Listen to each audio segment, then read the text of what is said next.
ಬಟ್ಟಿ ತೀಡಿ ಸೀರೆ ಇಟ್ಕೊಂಡು ಮಧ್ಯಾಹ್ನ ಕಡೆ ಮನಿಗ್ ಬರಕ ನನ್ನ ಅಕ್ಕಿನ ಮಾಡಿಯನ ಯಾವಾಗಿನ ಮಳ್ಳಿನ ಕೈ ಕೊಳ್ಳಿ ಕೊಟ್ರೆ ಹಳ್ಳಿ ಅಂಡಾಗಿಟ್ಟು ಉದೋ ಅಂತಿದ್ದಂತ. ಏನ್ ಮಾತಾಡಕುಂತಿ ನೀ ಏನ್ ರೊಚ್ಚಿಗೆ ಇದೆಯಲ್ಲ ಟುಸ್ ಪಟಾಕಿ ಅಂದ್ ಮನಿ ಕಟ್ಟಿಗೆ ಮಂದಿ ಅಂದ್ರ ಮಂದಿ ಮಾತ್ ಕೇಳಿ ಡಮ್ ಡಮ್ ಡಮ್ ಅನ್ನಕುಂತ ಅಡಿಕೆ. ನಿನ್ನ ಮುಂದೆ ಸೂಕ್ಷ್ಮ ಇದ್ರೆ ನಡೆಯಂಗಿಲ್ಲ. ನಿಂದೆಲ್ಲ ಕಳ್ಳ ಆಟನ ಆಟ ಆಡ್ಕೊಂಡು ಮನಿಗ್ ಬರ್ತೀನಿ ರೀ. ನಾ ಒಂದ್ 2-3 ದಿವಸ ನಮ್ಮ ಮಮ್ಮಿ ಮನಿಗೆ ಹೋಗಿ ಬರ್ತೇನೆ. ನಿಮ್ಗೇನ್ ಪ್ರಾಬ್ಲಮ್ ಆಗಿಲ್ಲಲ್ಲ ರೀ? ಏನ್ ಪ್ರಾಬ್ಲಮ್ ಆಗಿಲ್ಲ ನಿಮ್ಗ ಹೇಳ್ರಿ. ಪ್ರಾಬ್ಲಮ್ ಆಕೈತೆ, ಭಾಳ ತ್ರಾಸ ಆಕೈತಿ ನೀ ಹೋದೆ ಅಂತಂದ್ರೆ.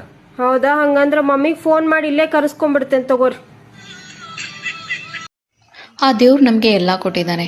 ಅಂದ, ಚಂದ, ಮೇಕಪ್ಪು, ಒಡವೆ, ಮುಖ ನೋಡ್ಕೊಳಕ್ ಕನ್ನಡಿ, ಇಷ್ಟಿದ್ರೂ ಫಿಲ್ಟರ್ ಬೇಕು ಅನ್ಸುತ್ತೆ.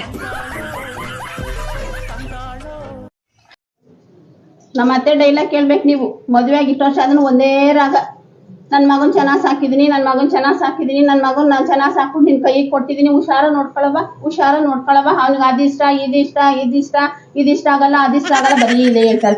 ನಮ್ಮ ಇಷ್ಟ ಕಷ್ಟ ಏನು ಕೇಳಲ್ಲರಿ. ಅವ್ರ ಮಗನ್ ಮಾತ್ರ ಸಾಕಿ ಬೆಳೆಸಿದ್ದಾರೆ. ಇವ್ರು ಹೊಟ್ಟೆಲಿ ಇಟ್ಕೊಂಡು 9 ತಿಂಗಳು ಹೊಟ್ಟೆಲಿ ಇಟ್ಕೊಂಡು ಎತ್ತಿದ್ದಾರೆ. ನಮ್ಮನ್ನ ಅಮೆಜಾನಲ್ಲೋ ಫ್ಲಿಪ್ಕಾರ್ಟಲ್ಲೋ ಆರ್ಡರ್ ಮಾಡಿ ತರಿಸಿದಾರೆ. ನಮ್ಮನ್ನು ಹಂಗೆ ತಾನೇ ಎತ್ತಿದ್ದಾರೆ ರೀ. ಈ ನನ್ನ ವಾಟ್ಸಪ್ ಕೆಳಗ ಮೆಟಾ ಅಂತ ಯಾಕೆ ಬರ್ದಿರ್ತೈತಿ?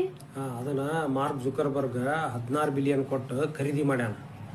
ಹುಚ್ಚದ ನಾವ ಪ್ಲೇ ಸ್ಟೋರ್ ಡೌನ್ಲೋಡ್ ಮಾಡ್ಕೋಬೇಕು ಬೇಡ, ಅದನ್ನೇ ಖರೀದಿ ಮಾಡ್ಬೇಕು ಅಷ್ಟೊಂದು ರೊಕ್ಕ ಕೊಟ್ಟು.